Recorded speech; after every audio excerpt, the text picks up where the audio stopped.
Welcome to A Line Through Time, where I take the time to look through your favourite franchises and work out how it all lines up.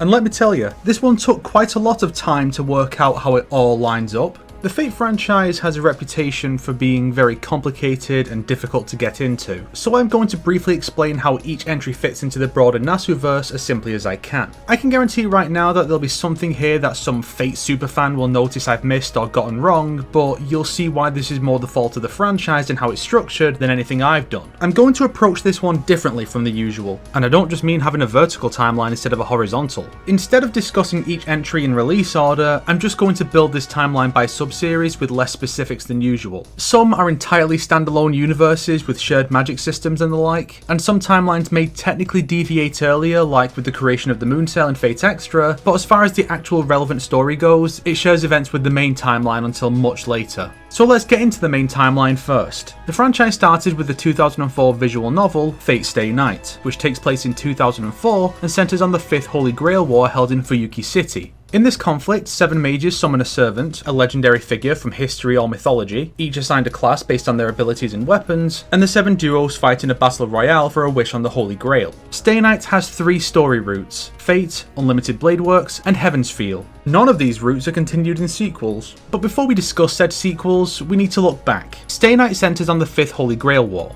The prior 4 are important to establish for this timeline. The prior 4 took place around 1800, in the 1860s, in 1939, and in 1994. The 4th Grail War is depicted in Fate Zero. Nasu says it's technically a separate timeline that's just really similar, but I reject this notion for reasons that will become apparent later.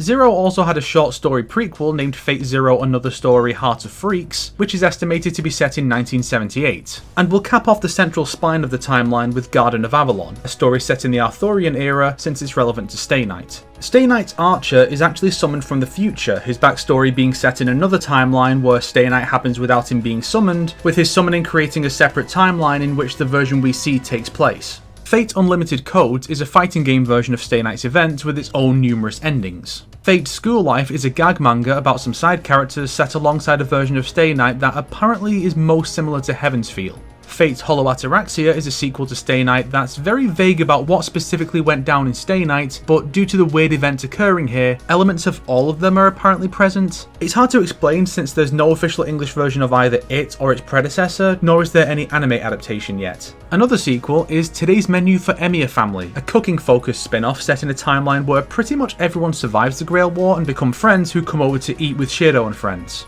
You see how they like to make up new versions of prior stories to make sequels to, rather than the actual story that was told? Spinning off from Zero are Lord el-melloi II's Case Files, and its sequel, The Adventures of Lord el-melloi II, which follow one of the survivors of the 4th Grail War. Case Files takes place earlier in 2004 than Stay Night, while Adventures is set in 2007 after another made-up version of Stay Night that features elements of all 3 routes. It may even be the same one as Hollow Ataraxia for all I or anyone else knows. Somewhere along the way, it was established that another follow-up event involving el-melloi, the Grail Dismantling War, takes place in 2014. Fate Strange Fake is a weird one. It's supposedly part of the post-Stay Night branch I just discussed, but also features lore elements from another Nasu work, Tsukihime, which normal Fate worlds don't, but it's supposedly set in 2009 in this timeline. But on the subject of other Nasu works, Kara no Kyokai, the Garden of Sinners, is also set in this timeline, mostly spanning from 1995 to 1999. The final Kara no Kyokai story, Future Gospel, takes place in 2010. I'll discuss other non-Fate works later. For now, we have the core timeline laid out, so we can get into the branches. First is a simple one. During the 3rd Grail War, another outcome is possible. Rather than Angra Mainyu being summoned and corrupting the Grail, Amakusa Shiro Tokisada is summoned. Additionally, the Grail is removed from Fuyuki by the German military and Darnik Preston Yigda Millennia, and you thought Death Note had the dumbest Western names in anime, which prevents the 4th and 5th wars from occurring, and instead the Great Holy Grail War takes place in Romania in 2004. This is Fate Apocrypha. This timeline then continues into the short story Fate Apocrypha Side of Survivor, which follows Astolfo meeting with other survivors of the last war, and then the recent light novel series Fate Los Enherjar, which is set in 2014. Another timeline spinning off between the 3rd and 4th wars is the most frustrating to grasp and is likely where the most errors will be. In the 1970s, an incident occurs that causes the world's mana to start drying up. This leads to the Mooncell Grail War in 2032, as seen in the dungeon crawler Fate Extra. Extra gives protagonist Hakuno the choice of Nero, Nameless, and Tamamo as a servant. The game's sequel, Fate Extra CCC, spins off during Extra thanks to the Sakura AI falling in love with Hakuno and getting reprogrammed. Parallel to CCC is Fate Extra CCC Foxtail, a manga reimagining of CCC that utilizes unused ideas, like having all 5 Sakura AIs be unleashed instead of just 2. Next comes Fate Extella, a Musou-like that also follows Extra in an alternate route that is similar but not the same, but the specific differences are only vaguely explained in a goddamn blog post by Nasu. Extella's sequel, Fate Extella Link, is a direct sequel to Extella, only it's not, because despite setting up the return of Extella's main antagonist for a sequel, Link insists that the main cast never even met him, despite Extella's convoluted multi-timeline plot that he instigated having still taken place here, as evidenced by the presence of a young Altera. Fate Extella is a manga where Hakuno being split into 3 and Extella also turns them into a baby. And finally, the anime Fate Extra Last Encore starts out seeming like a loose adaptation of Extra, but is actually a sequel to a version of Extra where Hakuno and Nero lose to the final boss, leading to a lengthy cycle that concludes in 3020, instead of just being the story Extella follows on from or something. You know, something fucking normal for once. And here I thought Drakengard and Nier had the most rock-stupid take on a branching narrative that doesn't actually connect the entries.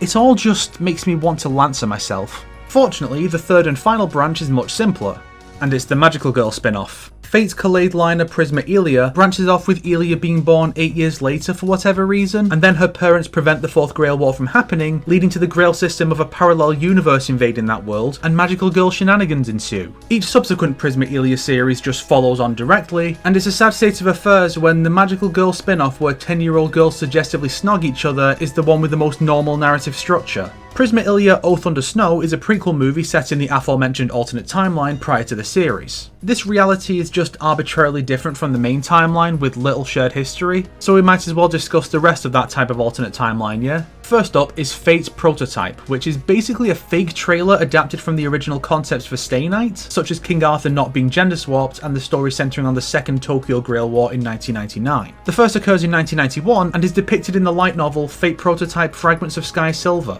Another light novel, Fate Labyrinth, is apparently set in a parallel universe that one of the prototype characters travels into during the events of Sky Silver.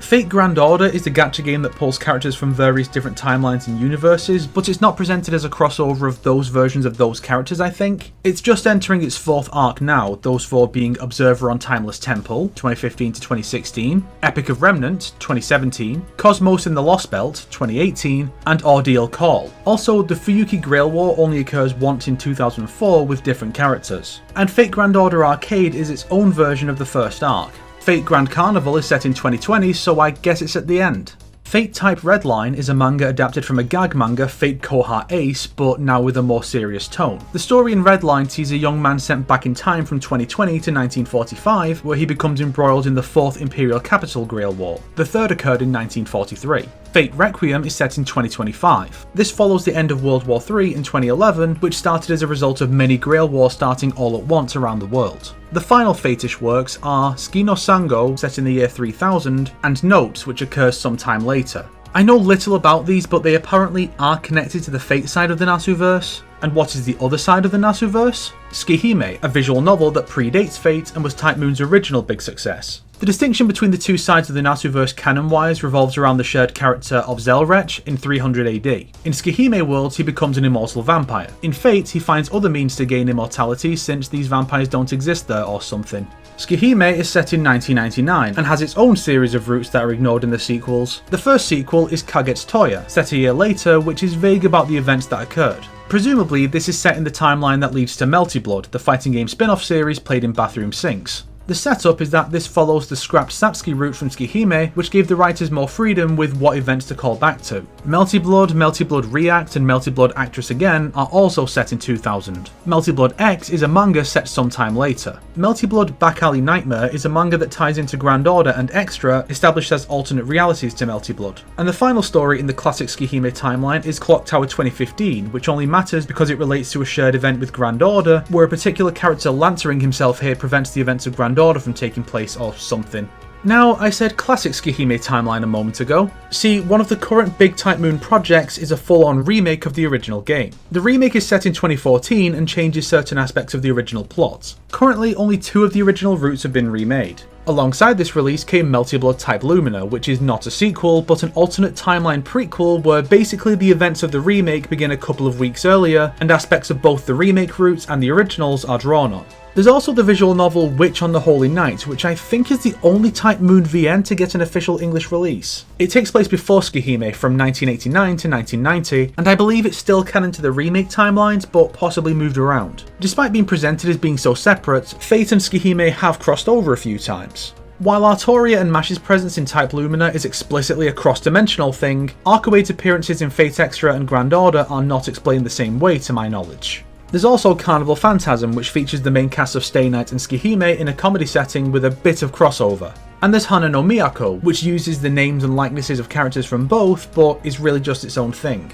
We also have the upcoming action RPG Fate Samurai Remnant, which follows the adopted son of Miyamoto Musashi in a conflict that includes his father's female counterpart. Because Fate. For now, we'll assume it's standalone. But it would be really cool if it was a prequel to Type Redline. There's also a remake of Fate Extra in the works, but we'll have to wait and see if it's just a remake, another canonical alternate version of the events, or one of those remakes that are actually sequels. And with that, I believe we have now covered every notable story in the Nasuverse. I'm sure there are some random 14-page short stories released only with Japanese guidebooks that barely relate to the timelines they're part of, and I could count the various adaptations as separate timelines, and I could delve deeper, maybe discuss the 4 unique timelines seen in Extella for instance, but I want to make this simple for newcomers so they don't have to spend weeks researching and consulting with Fate fans like I did. And also I just don't want to delve any deeper into this than I already have. Fate is hard for people to get into because Type Moon made it that way. There's no need for every single part of the Extra series to be a separate timeline, especially when that's the series that explained how the universe can only contain so many timelines and so it prunes redundant and dead-end timelines to save space. If you liked this video, why not subscribe and support me on Patreon like these fine people here? If not, then make sure to share it with your enemies so they can suffer along with you. Today's recommended playlist is Type Moon Lore by Otaku Daikun. It's a series of videos summarising Nasuverse plots, including the Japan exclusive ones and the ones that should have remained Japan exclusive, and explaining concepts like the Hero of Justice.